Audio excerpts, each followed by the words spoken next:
Hi everybody, this is just a little mini video on how to block your finished mittens. So here's our finished mitt. That's what you should have, or thereabouts anyways. And you don't have to block them, but blocking just sort of evens everything out and gives things a really sort of a nice finished look. So what I do usually is I come up to my ironing board and I'm going to pin the mitten to the ironing board, and normally I like to use what we call T-pins. These, we sell these at the store. I think we sell them for about, I don't know, $4.99 for a pack of 50, and they work great for blocking. And the way I use them is I actually just pin whatever I'm blocking to my ironing board, and I usually just sort of, with a mitt it doesn't have to be too precise, of course, because it's just a mitt, but you could stick a few pins in just to sort of hold it where you want it.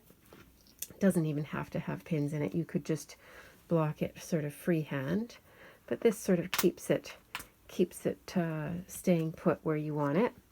Maybe put one in the thumb and maybe one here and maybe one here, something like that.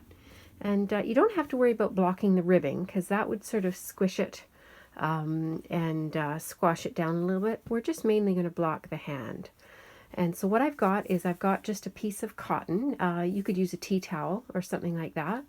And it doesn't have to be anything fancy, but we're going to use that to put between the mitten and the iron. I've got my iron on. My iron tends to be a little bit tepid, so I've got it sort of full bore. It also right now for some reason has decided it's not too thrilled with steaming.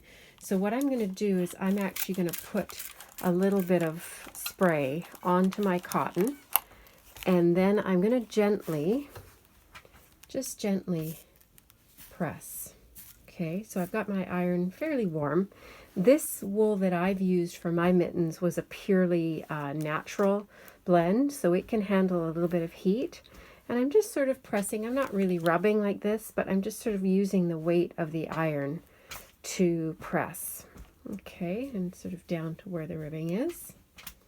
It's nice to have the little bit of steam just to help things along. If your iron steams by itself, that's great. Like I say, I like to use a little bit of spray because my iron needs a little bit of coaxing.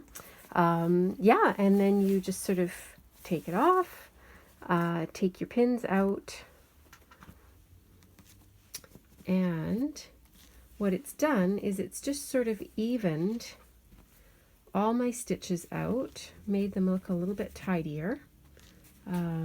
We always say the difference for blocking makes the difference between something looking homemade versus handmade. It really gives things a nice finished even look.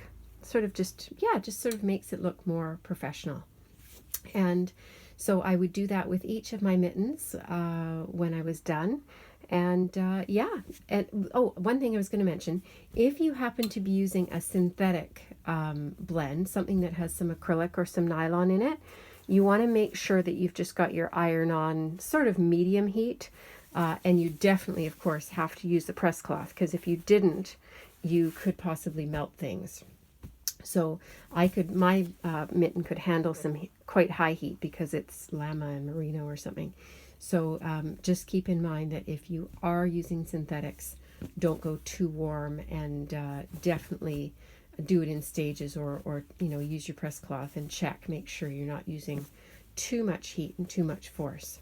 So there we are. That is our finished mitten. Completely awesome, super cozy. I was chatting with a customer today about sizing for the mittens.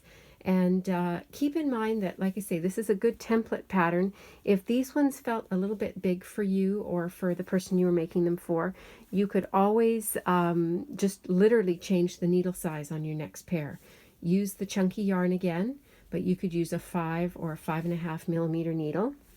And likewise, if you did need to make them bigger for a larger man's hand or something, you can just keep extending the hand and the thumb length, 2-4 more rows at a time, rounds at a time, just to give yourself some extra length.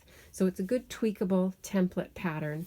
Now you know how to make them, and you're good to go. You can make lots.